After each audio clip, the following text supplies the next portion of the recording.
Jamais. Ils vont nous ramener sur quel sujet. On dit que la première élection a eu lieu en quelle année? C'était en 90. Comment ça s'est sorti? Gbagbo a dit que c'est lui qui a gagné les élections. Est-ce que le RD a été mis en ce moment? Le RD a été mis en ce moment-là? Non. C'est le FPI avec le PDC qui sont aux élections. Et Gbagbo a créé les premières violences en 2002. Est-ce que le RD a participé aux élections? Non. C'est le FPI qui a participé aux élections. Comment ça s'est sorti? Crise post-électorale.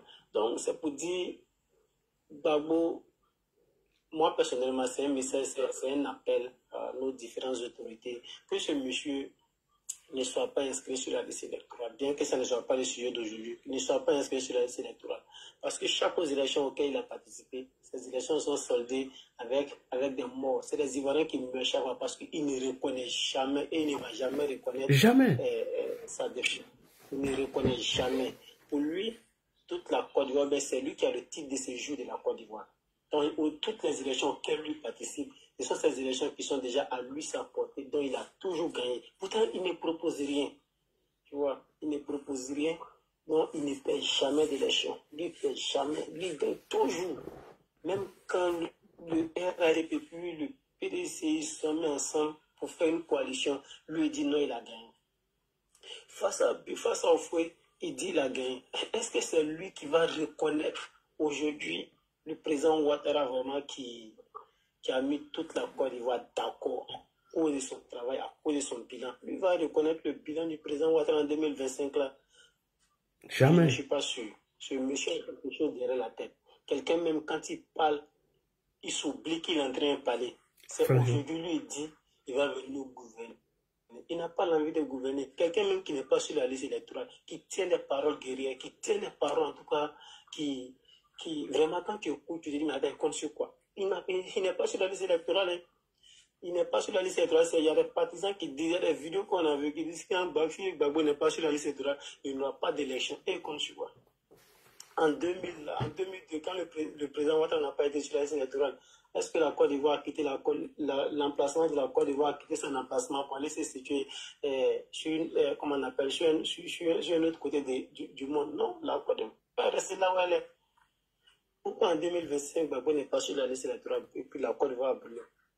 Ce monsieur n'est pas sur la liste électorale parce qu'il n'a aucune envie, il n'a aucune intention dans nos élections. Aucune. Je dis pas aucune intention dans nos élections. Donc ses parents, ses militants nous démontrent ça à longueur de journée. Donc pour chuter, comme il y a assez de personnes, le FPI, le GPS, vraiment, Soro Diom, à titre d'information et de rappel, a grandi aux mamelles politiques de Gbagbo. Ah oui. Qui dit Gbagbo, dit Soro. Soro politiquement a grandi aux mamelles politiques, au sein politique de Laurent Gbagbo. Donc lui aussi, bon, quelqu'un d'abord qui n'est pas en Côte d'Ivoire, qui déclare qu'il est candidat, donc on comprend aisément ce qui intéresse à lui. Franchement. Donc je suis quand le FP, le GPS, tous ces partis-là n'ont pas l'envie dans nos élections, il l'a dit. Donc qu'on soit sur nos gardes, que les gens soient prêts et qu'on plébiscite. Voilà, parce que le président Ouattara ne va pas faire des campagnes en 2025. Non, jamais. On ne va pas accepter. Ça c'est un échec pour nous. C'est nous qui allons faire campagne. C'est nous, on va venir expliquer. Et puis on va dire aux Ivoiriens. Et puis toute la Côte va faire campagne pour le président Ouattara. Merci Ladji. Merci de m'avoir dit. Merci beaucoup Sloko, mon ami. Annie Blecro, tu es là, bonsoir. Annie Blecro. Oui, cher ami, bonsoir, ici là. Bonsoir, on t'écoute Annie Blecro. Bon, moi je pense que vous les venez, vous avez déjà tout dit. Hein. Vous avez déjà tout dit au stade où nous sommes arrivés là. Sur tous les plateaux télé, les journalistes même arrivent à le confirmer pour dire que le RHDP est implanté sur tout le territoire. Donc, pour tout ce qui va servir de créer un CNT bis, les gens même sont conscients que nous avons toutes les commodités, tous les moyens de sécurité pour mater cette CNT bis là. Et je reviens à dire, si vous avez remarqué, le président Tidjara Thiam a commencé à faire des débats de populistes disant que si la bite ne marque pas un but, c'est que nous pourrons gagner et prendre le pouvoir. Juste appeler les gens à démontrer que les gens sont en train de manigancer pour l'empêcher d'être candidat. Donc nous sommes sereins. Dieu merci que Atou Banga a mis sa main en garant disant qu'il lance quiconque au défi. Si Thiam a renoncé à sa nationalité, qui vient de le dire. Et finalement, lui-même, il a fait sortir ce truc-là. Donc, ça veut dire qu'aujourd'hui, la VPL a dit, vous êtes à découvrir quoi. Si on veut parler des activistes qui ont porté la voix du peuple et du RHDPO, là, tu en fais partie. Donc, on va lutter pour que tu sois décoré, tu aies tous les moyens nécessaires pour continuer ton boulot. En tout cas, Etienne te dit merci, le combat continue. VPL, nous sommes sur le terrain. Actuellement, même là, moi, je suis à Abidjan, il ne faut pas t'inquiéter, le pays est gouverné. 2025, c'est un coup KO. Tidjane Thiam a fait un calcul. Il a peur de perdre la nationalité française. Parce qu'il sait qu'il est dans un schéma politique disant que peut-être le président Ouattara ne sera pas candidat. Là, automatiquement, il allait vouloir se présenter et puis il allait prendre le pouvoir. Mais malheureusement pour lui, ses calculs sont mélangés parce que le président Ouattara n'a pas vite dit qu'il n'est pas candidat. Donc ça l'a coincé aujourd'hui. Il est obligé de venir dire qu'il va renoncer à sa nationalité. Mais il renonce verbalement, mais par écrit, il n'y a aucun document administratif qui prouve que Thiam a renoncé à la nationalité française. Et vous verrez, quand ça va prendre le temps que ça va prendre, c'est les mêmes qui viendront sur les réseaux pour vociférer, pour dire on m'empêche d'être candidat, patati patata. Mais nous sommes déjà guéris parce que à l'aide du digital là, on ne peut plus nous tromper. Bien a dit, toi-même, tu as vu qu'ils ont fait un truc de fake news pour dire qu'on demande 400 milliards quelque part là. Tu as vu que dans le journal de 20h d'hier, ça a été démenti que l'État de Côte d'Ivoire n'a jamais demandé 400 milliards quelque part. Donc, les opposants sont dans une logique de déstabilisation avant les élections. Mais nous trouverons sur les chemins parce que c'était un bac à vin en 2020, mais cette fois-ci-là... Non, parle pas de ça. Hein. Ils sont en procès pour ça. Hein. Ne parle pas de ça. Il a compris, il n'y a pas de problème. Donc, il laisse la parole. Merci. Ok. Thiomba est là. Bonsoir. Est-ce que Thiomba sur le sujet? Est-ce que Thiomba est là? Momo de Paris. Momo de Paris est là. Est-ce que Dengele Fakoli est là? Je suis là. Oui, Thiomba, faut aller vite hein, parce qu'il est presque l'heure là. Oh oui. Mais le premier, il a fait près de 30 minutes. Voilà, bonsoir, bonjour, pardon. Et merci pour la déconstruction, comme tu aimes le dire. Merci de rappeler ces faits. Chaque fois que tu dois venir t'entretenir avec les auditeurs, les panélistes sur les réseaux sociaux. Voilà, on oublie vite. Mais quand tu reviens sur les faits, tu interromps, tu arrêtes, tu mets l'accent sur le poids des mots, c'est très important. Voilà, et merci. Alors, arriver au pouvoir par la voie des urnes n'a jamais été dans le programme de M. Gbagbo. Hein? Parce que, oui, pour gagner une élection nationale, donc une élection présidentielle, il faut avoir un discours rassembleur. Merci beaucoup. Thiomba, vas-y, je prends ma pause Tapalo. Je t'écoute, hein. Voilà, d'accord. Faut bien mettre le piment, hein, pareil. Mets le piment. Avant que je vienne là, faut mettre le piment. Frodo bla. Voilà. Donc, merci. Donc, l'accession au pouvoir par la voie des urnes n'a jamais été dans le programme de M. Gbagbo, puisque M. Gbagbo n'a jamais pu avoir un discours national, un discours rassembleur. Pour être voté par tous les Ivoiriens, il faut tenir un langage qui va avec. Alors donc très vite, ce monsieur a compris que s'il devait arriver à la tête de l'État, ça serait par la force. Et donc après son échec cuisant aux élections de 1990, il a commencé à recruter dans l'armée.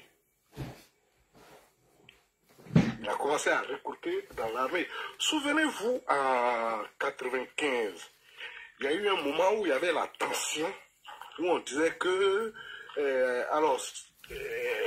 bon, l'armée, il y avait un problème, je ne sais pas si c'était avec le général Gueye, et finalement, il a été mis à la retraite, je crois, par le président Bédié. C'était en complicité avec le FBI. C'était en complicité avec le FBI qui le poussait à faire un coup d'État. Alors,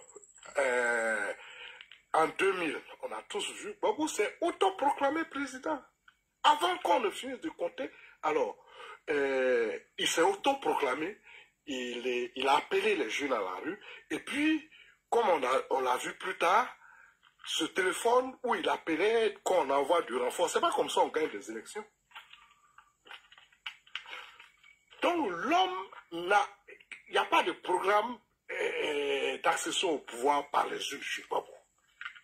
Alors, on l'a très bien vu en 2010, lorsqu'il a perdu les élections, les mieux organisées depuis la naissance de l'État du Côte d'Ivoire. Les mieux organisés, contrôlés par le monde entier.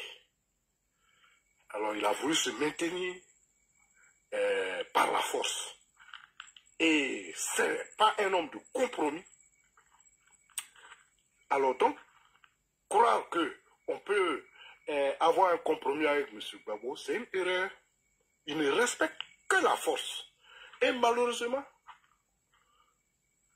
c'est ce qu'il enseigne aux jeunes que sont M. Damana Picasse et bien d'autres, qui sans gêne s'asseyent pour faire l'apologie des régimes militaires. Alors, vous demandez aux Ivoiriens d'avoir un pays comme ceux de l'AIS, pays dans lesquels il n'y a pas de liberté d'expression. Si quelqu'un connaît un parti politique qui est actif aujourd'hui au Burkina Faso, qu'il écrive le nom en bas. Si quelqu'un connaît un parti politique qui fait des meetings comme le font nos partis politiques ici, qu'il me le dise au Mali. Alors, donc c'est un régime que des jeunes comme Damana Picatte souhaitent pour leur pays. Parce que eux, leur mouvement politique ne peut pas gagner une élection nationale. Parce qu'ils n'ont pas de langage rassembleur. Et j'aimais beaucoup regarder le passage du FPI à la télévision pendant la campagne de 2010. Ça me permettait de me marrer. Parce que ces gens qui avaient eu la langue de bois, c'est Simone Evé, c'est Blé-Goudin. Alors j'étais surpris de les voir venir demander qu'on vote pour eux. Ça au moins, ils ne pouvaient pas nous l'imposer par la force parce qu'on rentre seul dans l'isoloir. Alors ça me fait rire, les progrès. Alors, vous n'avez pas de langage, vous ne respectez pas les gens, et puis arrivé au moment du vote, voilà, ils diront vous votez parce que vous êtes des jolis garçons, ou bien voilà, je ne comprends pas. Donc, Gbagbo sait que il ne peut pas gagner une élection nationale, une élection présidentielle. Donc, il fait des alliances pour faire des coups d'État. Et c'est honteux de voir un jeune homme comme Damana Picasse dire que les gens se sont libérés. Parce que si être sous un régime civil, un régime démocratique, comme celui de la Côte d'Ivoire, c'est être esclave, franchement, je préfère cet esclavage-là. Parce que je me sens plus libre que les Burkinabés, qui ne peuvent pas exprimer leur opinion. Je me sens plus libre que les Maliens, des vieux Maliens qu'on envoie en prison parce qu'ils ont tenu, comment on appelle, des paroles que le régime n'aime pas, qu'on envoie en prison. Alors, en Côte d'Ivoire, je vois des opposants aller sur des plateaux de télévision, critiquer le régime, dire ce qu'ils veulent, et puis prendre leur voiture et rentrent chez eux. Si c'est ça être esclave, franchement, je préfère cet esclavage-là. Et c'est ce que Damana Picasse n'a pas honte de dire. Et que ce sont des révolutions, les gens se sont révoltés, et les régimes sont venus, les militaires sont venus, leur porter main forte et s'installer. Et c'est ça qui est la libération de l'Afrique. Quelle idiotie! Alors, et voilà ce que ces gens-là souhaitent pour la Côte d'Ivoire, malheureusement. Et là, j'ai également montré cette jeune dame, en l'occurrence Madame Suchéry Balo ou bien Ballet, Galette ou bien bon, Ballet, je crois, qui serait de la société civile. Alors, en Côte d'Ivoire, quand on me parle de société civile, je vais paraphraser quelqu'un, je sors mon revolver. Parce que c'est de la moquerie. Et dans le langage ivoirien, ceux qui sont de la société civile, c'est les plus mauvais. Blé Goudé était de la société civile. Bro-Grépé était de la société civile. Alors, il faut comprendre que ces organisations dites ONG, organisations de la société civile, ont pour la majorité été créées par Gbagbo. C'était les satellites du FPI. Et le syndicat de Mangaé, paix à son âme, le SINARES à un moment donné, et puis il y avait une organisation des droits de l'homme, oh j'ai oublié le nom, dont monsieur, quelqu'un peut écrire ce nom en bas, dont monsieur Martin Bleuot a été le président. Oh, voilà. Tout ça, c'était des organisations satellites du FPI qu'on appelait société civile. Il n'y a pas de société civile en Côte d'Ivoire. L'homme des droits là. Martin Bleuot, l'homme des droits là. Oui, la Lido, merci, la Lido. Oh. Alors, celui qui se fait passer pour l'intellectuel de l'opposition, alors le fameux Sako. Oui, la FIDOP. Qu'est-ce qu'il a de société civile? Donc, Boga Sako, voilà. Lorsque le Gbagbo s'était accaparé du pouvoir, et était allé prêter serment en portant la médaille, et en dansant avec sa femme, ce sont les Boga Sako qui partaient l'encenser au palais. On l'a vu ici. Tu connais le PPAC. Alors, quand on me parle de société civile en Côte d'Ivoire, je sors mon revolver. Waouh, Toba, aujourd'hui tu es inspiré. Alors, je te laisse la parole, tu es inspiré aujourd'hui. Comment? Tu es inspiré aujourd'hui, je te laisse la parole, vas-y. Parce que tous les meetings là, j'écoute, hein, Toba. Tous les meetings, ils disent qu'ils vont bouter Ouattara dehors. Alors qu'ils ne sont pas inscrits sur la liste électorale. Voilà, donc ce sont des organisations satellites qui étaient manipulées par... qui ont été créées par le FPI. Alors, c'est quand Gbagbo est devenu président, on a vu le vrai visage de ces dirigeants des organisations dites de la société civile.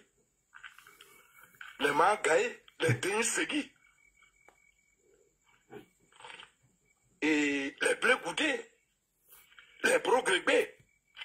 Et tous ceux-là, toutes ces organisations fantoches qu'ils avaient créées pour aller faire l'Assemblée sous Guéhi pour écrire la nouvelle constitution. Wow. Donc ils étaient majoritaires. Et quand il y a quelque chose, ils disent non, mais si ça coince, on passe au vote. Et tout était FPI. Alors souvent certains amis disent que le président ne connaissait pas politique d'abord. En tout cas, Ouattara ne connaissait pas politique. Gbagbo a envoyé les organisations civiles remplir la salle. Quand il y a un problème, il dit, mais quand c'est compliqué, on passe au vote. Et ils sont toujours dans leur posture de coup d'État. Hein? Donc, et il y avait une organisation, je me souviens, qui était proche de Mme Gbagbo, qui disait que la femme du chef d'État devait être ivoirienne et noire. Alors, donc quand on me parle de société civile, de cette dame porteuse de valise de l'opposition qui va soutenir des régimes putschistes à Bamako, alors il faut arrêter. Donc ce sont ces jeunes-là qui ne veulent plus de démocratie.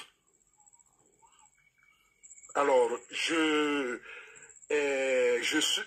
comme tu l'as dit tout à l'heure, là, il faut tirer le chapeau à Thiam, qui a compris que le PDC avait pris une mauvaise posture en 2020 en refusant d'aller aux élections. Effectivement. Je n'ai pas compris. Si M. Thiam a décidé de se démarquer de la violence, de se démarquer de l'accession au pouvoir par la violence, c'est une bonne chose. C'est une bonne chose. Il faut l'encourager. Effectivement. Parce que ce PDC, à qui quand même la Côte d'Ivoire doit beaucoup, avait appelé les Ivoiriens à la désobéissance civile. Disons à la guerre civile. Oui. C'est malheureux. Voilà, donc s'ils reviennent aujourd'hui à la démocratie, il faut les encourager. Par contre, il faut les encourager parce que pendant ce temps, il y en a qui sont en train de s'éloigner de la démocratie. Les Damara Picasso qui sont appelés à remplacer M. Gbagbo dans les années à venir. Donc on n'est pas sorti du tunnel de la violence. Parce que ceux qui doivent succéder à Gbagbo ont déjà pris ce chemin. Ouais. On a pris le chemin de la violence, des régimes militaires et qui donnent, qui apportent, qui permettrait hein, de libérer de l'esclavage. Voilà, donc, et que c'est ce que l'Afrique recherche, voilà, il faut se libérer de l'esclavage. Alors, je n'ai pas encore vu d'esclaves, en tout cas en Côte d'Ivoire. Voilà, donc je vais m'arrêter là. Non, Tomba, au-delà, tu as fait le live même avec moi. Pourquoi? Parce que ça veut dire que sur le meeting, moi, Tomba, j'ai fait tous mes trucs, hein. Mais tous les... Ouais, Simon Kara a pris la parole. Après, Simon Kara, vas-y, tu veux apporter des trucs. Vas-y. Parce que moi, sur tous les meetings, hein, ils ne proposent rien. Tout ce que tu entends des soldats de Gbagbo, Ouattara va dégager. Et le mouvement doit commencer par des mouvements de rue. Eux-mêmes le disent, ils ne cachent pas. Comme ce qui s'est passé au Burkina, comme ce qui s'est passé au Mali, dont les militaires sont venus parachever leur action. Et mieux, Damana dit que ces militaires-là sont considérés comme des héros. Ça me fait rappeler de qui? De Kone Katina, qui s'est rendu au Burkina en disant que ils ont épousé le combat de ces militaires.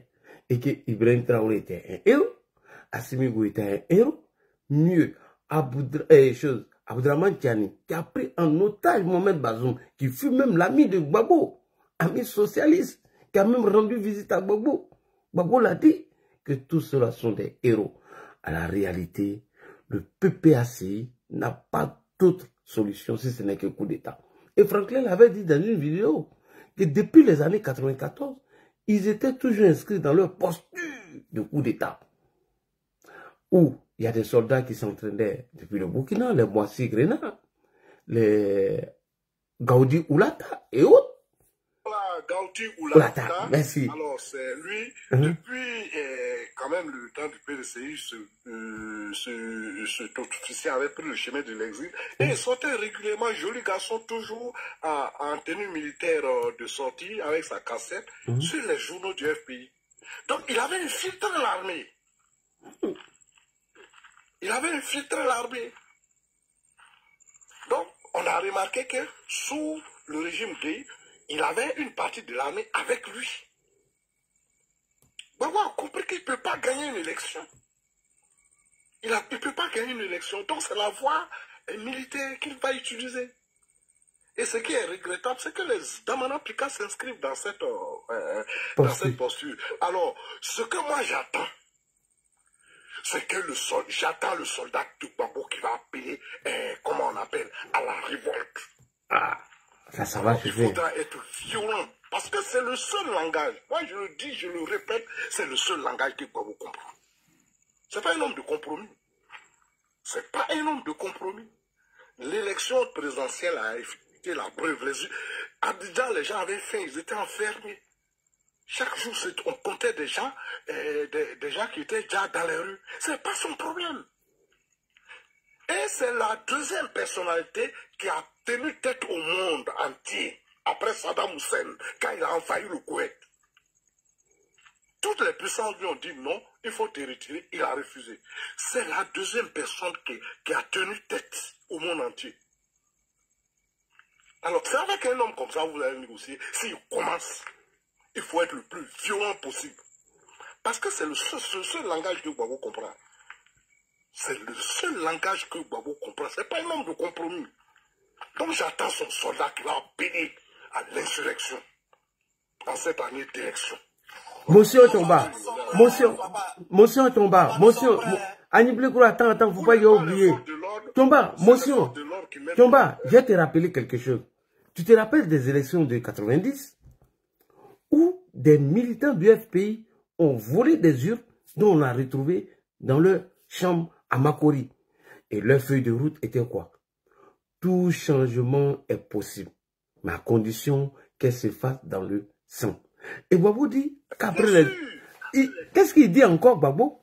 Il dit lui, il n'était pas d'accord avec le ministère de l'Intérieur qui, bien évidemment, après cette chérie, qui ont été durs dans le mot avec, il le disait à Makuri. Mais ce que Gbagbo ne vous dit pas, lorsqu'ils ont perdu les élections en 90, ils ont fait descendre des militants dans les rues, il y a la vidéo, pour aller saccager les maisons des gens, pour aller casser et brûler les maisons des gens.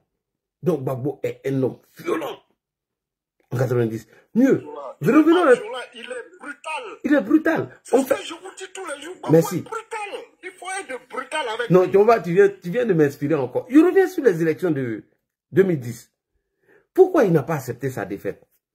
Tu sais que M. Kimou Emi, Gbagbo l'avait convié d'aller voir des Burkinabés, des Maliens qui souhaiteraient avoir la nationalité ivoirienne afin de les utiliser comme des bétails électoraux.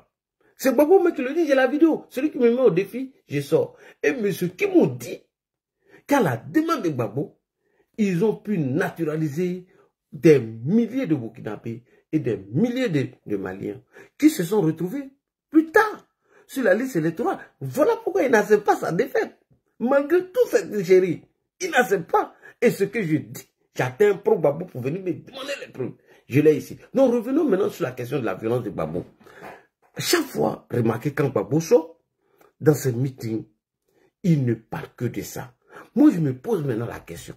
Comment ils vont dégager le président Alassane Ouattara du pouvoir? Si ce n'est que préparer, c'est un mouvement d'insurrection. Et mieux, Steve Biko dit qu'ils ont été recrutés par Pucheri Balé afin de mettre une communication en place pour révolter les gens et les militaires vont venir parachever leur combat comme ça s'est passé au Burkina Faso, au Mali. Merci beaucoup, Tchomba. Le direct est constructif maintenant. Le direct maintenant est en train de relever tout le plan. Tchomba, merci beaucoup. Toi, tu es dans le sujet. Non, tu sais, Tchomba, moi, je suis inspiré lorsqu'on est dans le sujet. Tu comprends? Simon Kara voulait dire quelque chose. Tout à fait. Ouais, laissez Simon Kara, il a ouvert son micro. Vas-y, Simon Kara. Non, comme Denguele est là. Ouais. Attends, le Ourourou va ambiancer, non? D'accord, le Ourourou, on va lui donner la parole.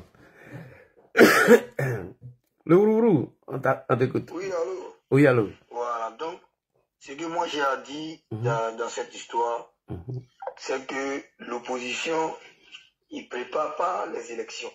Merci. Voilà, ils sont en train de préparer une insurrection. Et moi je pense qu'au niveau du RADP, il faut que les gens fassent preuve de reconnaissance et de respect envers la population. Voilà, les cadres du RADP doivent nous respecter parce que quand tu t'assois, tu réfléchis, tu te rends compte que les gens veulent avoir le prix Nobel de la paix, de la bonne gouvernance. Non. Le Tchomba vient de le dire. Le Tchomba vient de le dire. L'opposition ivoirienne, là, notamment le FPI version PPACI, mais pour qu'ils te respectent, il faut leur montrer que tu es plus violent. C'est un groupe qui est violent. Regarde les propos sur les réseaux sociaux. Mais Dieu merci, il l'a dit, toi-même tu étais ici, tu as vu. Est-ce que les gens parlent combien de fois politique dans la journée? Toi-même tu le sais. Et les Ivoiriens sont combien en France? Les Ivoiriens ne valent même pas 200 000 ou même 300 000 ou combien en France là-bas. Mais nous on est 29 millions ici. C'est pas vous les 200 000 ou 100 000 habitants là-bas qui vous allez diriger le pays. Vous regardez le comportement de Gbagbo, regardez les discours de Tiam.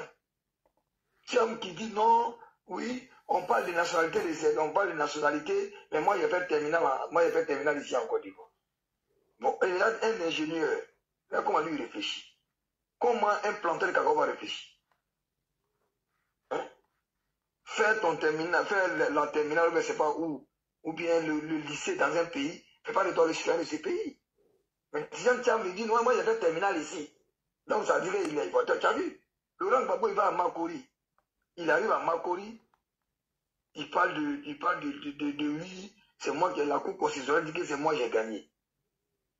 Ça veut dire quoi, Gbagbo? Pourquoi Gbagbo dit ça? Ça veut dire que le président Ouattara a gouverné le pays illégalement pendant 15 ans, préparez-vous à la guerre. Mais le mot guerre, là, s'il le sort, il sera arrêté. Donc il le dit sans le dire. Et nous aussi, on attend aussi sans l'attendre. Moi, c'est que moi, je dis tout le temps. Vous préparez la guerre, nous, on a déjà préparé la guerre, et puis on a assis et puis on vous regarde. Vous préparez les élections, nous, on a déjà préparé les élections, on a assis, on vous regarde. Nous, on va vous servir le plat que vous allez commander. Parce que le restaurant, c'est nous qui l'a. Nous, là, c'est nous dans le restaurant. Si vous voulez la guerre, on vous servira la guerre.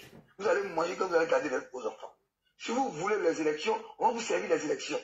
Tout dépend de vous. Il faut qu'on soit maintenant factuel avec l'opposition. Et la liste électorale ne sera pas, ça ne sera pas révisionnée. Il n'y aura pas de révision. Il faut qu'ils sachent ça. La liste électorale, là, en mois de mai, il y aura une liste provisoire qui sera mise à la disposition des Ivoiriens, où chacun ira voir s'il y a des erreurs et on va réparer ces erreurs-là. C'est une révision, on l'a dit.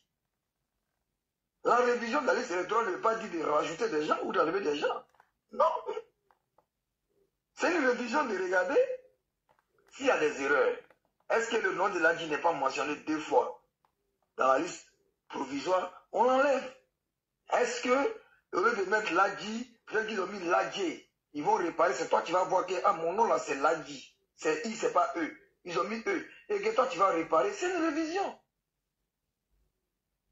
Ils veulent de la révision juste pour mettre le nom de Gbagbo, parce que Gbagbo est mieux que tous les Ivoiriens.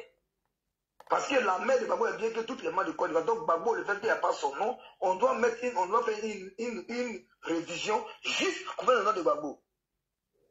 C'est que le pays là, chacun va prendre sa part. Chacun se lâche de son village, et puis on va s'asseoir pour se regarder. Il faut qu'on leur dise ça. La liste électorale ne sera pas révisionnée à cause de Gbagbo, parce que le pays n'appartient pas à sa famille. Il faut qu'on le lui dise en face. Et que Laurent Gbagbo là, moi je veux que les autorités demandent à Laurent Gbagbo d'arrêter de faire les meetings parce qu'il n'est pas candidat au fait. Sérieusement parlant, hein, il faut qu'on soit factuel. Mais je pense que on va rentrer bientôt dans le mois de mars. Les élections, ça va rester 6 mois. Tidiane Thiam, lui, il a déposé son dossier. Apparemment, le dossier de renonciation à la nationalité française sera refusé parce que la Suisse et puis les créanciers de crédit suisse ne vont pas accepter. Donc, Tidiane Thiam ne sera même pas candidat. Écrivez déposer parce qu'il ne sera pas éligible. Il est inéligible parce que sa nationalité, on ne peut pas le retirer parce que c'est comme si c'est une fuite. Parce que Tidiane Thiam est en train de suivre les procès aux États-Unis comme en Europe pour venir se réfugier dans la politique ivoirienne. Pour avoir l'humilité politique ivoirienne, pour ne pas que lui puisse être arrêté par rapport à tout l'argent qu'il a volé. Mais l'argent qu'il a volé, là, les gens ils veulent l'argent, ils ont besoin de l'argent. Voilà, donc le PDCI, la Côte d'Ivoire ne vous appartient pas. Voilà. Parce que pour être, le PDCI était un royaume baoulé. Pour être président du PDCI, il faut avoir au moins une goutte de sang baoulé dans tes veines pour que tu puisses être présidentiable dans le PDCI. Ça, c'est même pas un débat. Ça, c'est un fait. On ne va pas débattre de ça. Donc, si l'opposition ivoirienne prépare les élections, mais nous avons nos élections. Calmement, bonjour monsieur, ça va, oui, je rentre, je vote, je le regarde, il a voté, qui veut, on va manger nos garbas, ou bien placali, foutu, on rentre chez nous. Mais si les gens veulent la guerre, ils auront la guerre. Parce que nous n'allons pas accepter que les gens viennent nous imposer quelqu'un, ou bien une idéologie, ou bien une pensée. Non, non, non, non. Tu peux nous proposer quelqu'un. On réfléchit. Si on va adhérer à ces idéaux. Tu peux venir nous imposer une pensée. On va réfléchir à la pensée, on va étudier. C'est comme une religion. Tu nous proposes, tu fais des propositions, nous on regarde et puis on analyse, et puis on vient témoigner. Mais tu ne nous imposes pas. Les terroristes là, ils sont en train d'imposer l'islam aux gens. Et c'est ce qui a fait d'eux des terroristes. Parce qu'ils veulent imposer une idéologie aux gens. C'est un crime même normalement, là dit. Et regarde les Gbagboïs, regarde sur les panels. Comme si tout le problème de la Côte d'Ivoire doit être focalisé sur Gbagbo. Mais c'est sur les panels, là dit. C'est sur les panels, j'étais ici pendant 2 mois. Tu as vu le pays. Les gens n'ont pas le temps pour ça. Les gens ont d'autres choses à faire. Les gens ont d'autres choses. Laurent Gbagbo ne sera pas sur la liste électorale. Et puis il n'y a pas une mouche qui va se lever sur Kakakeba. Il n'y a pas un chat qui va miauler. Non.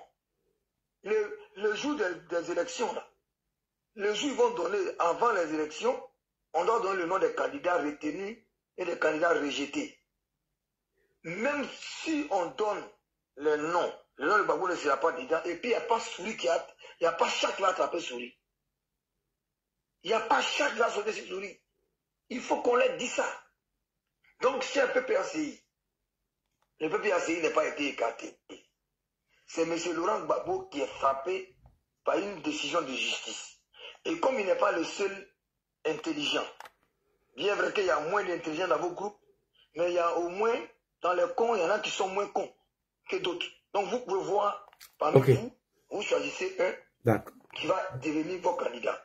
Donc il faut éviter. Moi, quand je les vois faire les cris de guerre, on les regarde. Ouais, il faut chuter à une minute. Voilà. Aujourd'hui, ils vont derrière les gens de l'AIS, ils sont en train de sauter. Nous, on les regarde. D'après eux, c'est le Burkinabé qui a mis le président Ouattara au pouvoir. Mais comme les Burkinabés ne sont pas finis, il y a encore les Burkinabés au Burkina, mais allez les chercher, venez le Gbagbo au pouvoir. Puisque c'est les Burkinabés qui mettent les gens au pouvoir en Côte d'Ivoire, comme les Burkinabés ne sont pas encore finis, les djihadistes n'ont pas encore fini de les tuer tous, il y en a qui sont encore là, allez-y les prendre, ils vont venir mettre le Gbagbo, puisque c'est eux qui mettent les gens. Donc nous, on vous attend avec vos guerriers burkinabés, vos Rambo, vos Schwarzenegger, vos comment on appelle, Jason Statham burkinabés, venez avec eux, vous allez venir mettre un président, on va voir qui est qui, on va voir quelque chose, on va tester, on va se tester. Donc 2025, on est en 2025. Laurent Gbagbo ne sera pas candidat. Mais ce Tidjane Thiam là, lui, s'il a la chance que les Français aient pitié de lui, son dossier a été traité, il n'y a pas de souci. Mais Gbagbo seulement là, Gbagbo lui-même là, même si le président Ouattara s'abuse, s'il s'amuse à mettre le nom de Gbagbo, mais ce qui va suivre là, c'est lui qui va payer les conséquences. Il sera responsable de ce qui va suivre. Ça, le président Ouattara même le sait. Même les députés même qui vont peut-être proposer des lois, les lois d'amnistie au président Ouattara, pour dire qu'on va amnistier Gbagbo, mais tous les morts qui vont suivre, là, ils seront comptables dans l'histoire. Parce que Houphouët-Boigny, là, le vœu d'Houphouët-Boigny doit s'exaucer. Laurent Gbagbo doit mourir opposant. Ça, c'est Houphouët-Boigny qui l'a dit. Et ça s'est exaucé. C'est parce que Bédier a mal géré le pays que Gbagbo est venu au pouvoir dans le désordre. Et c'est ce qu'ils veulent aujourd'hui, il l'a dit. Le PPACI veut une guerre entre la Côte d'Ivoire et un pays. Et pendant qu'on sera occupé à faire la guerre, eux, ils vont profiter du chaos, même Gbagbo au pouvoir. C'est leur option, pas sur la panel. C'est ce qu'ils disent. Sauf que, ceux qui continuent à faire la guerre contre nous, ces gens n'ont même pas la totalité de leur pays. Ils sont déjà dans une guerre qui n'a pas encore fini. Et vous voulez les mettre dans une autre guerre. Ok, il est là, hein. Tes 1 minute sont finies, si tu peux. Voilà, donc merci beaucoup. Okay. Moi, je pense que nous, on est assis, on les attend à pied ferme.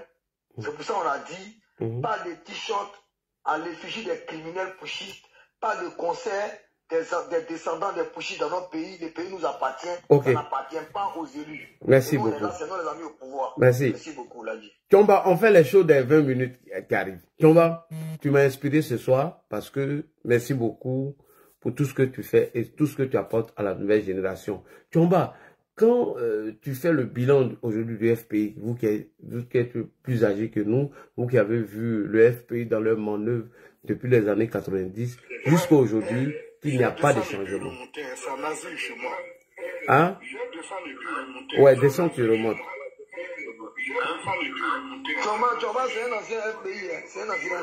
Non, il va descendre et puis il va remonter. Sloko, est-ce que tu as quelque chose à ajouter? Parce que, ouais, parce que aujourd'hui, moi, je suis fier de Tomba. Je suis fier de Tomba parce que, à leur époque, bon, nous, on était manipulés. Parce que moi, je ne vais pas vous mentir. Moi, je suis allé au cours d'un meeting du FPI. Et c'était à Figaro. On nous a donné les drapeaux. On a commencé à insulter au feu voleur. Jusqu'à on est rentré à la maison. Le vieux m'a dit, mais lui, il est guidé où? On dit, il n'était pas à Figaro. Il insulte au feu comme ça. Et il ne sait même pas de quoi il parle. Non, bref. C'est pour vous dire qu'on a été tous enrôlés dans la farine de M. Laurent Gbagbo. Et je vous invite à aller regarder leur meeting et à écouter les soldats de Gbagbo. Gbagbo Laurent n'est pas inscrit dans une histoire d'élection. Ça, c'est clair. Et tant que M. Laurent Gbagbo serait toujours en contact avec ce voyou qui est assis au Burkina, répétez-vous, n'oubliez pas, et ne tombez pas sur vos lauriers. Alors, chers frères et sœurs, malheureusement, il s'est fait tard. Sinon, j'aurais souhaité qu'on continue ces débats. Mais c'est pas grave. Je vous prépare encore de la joie. Peut-être samedi, si je suis de bonne humeur, on va faire un petit babatoya. Parce que voilà, je vais pas aller au village cette semaine-là. Ce qui est sûr, la rébellion qui est là-bas, elle a été déjà canalisée. Donc, on va essayer de organiser un babatoya cette semaine. Ouais, Sloko, ouais, tu as un mot à ajouter là? Oui.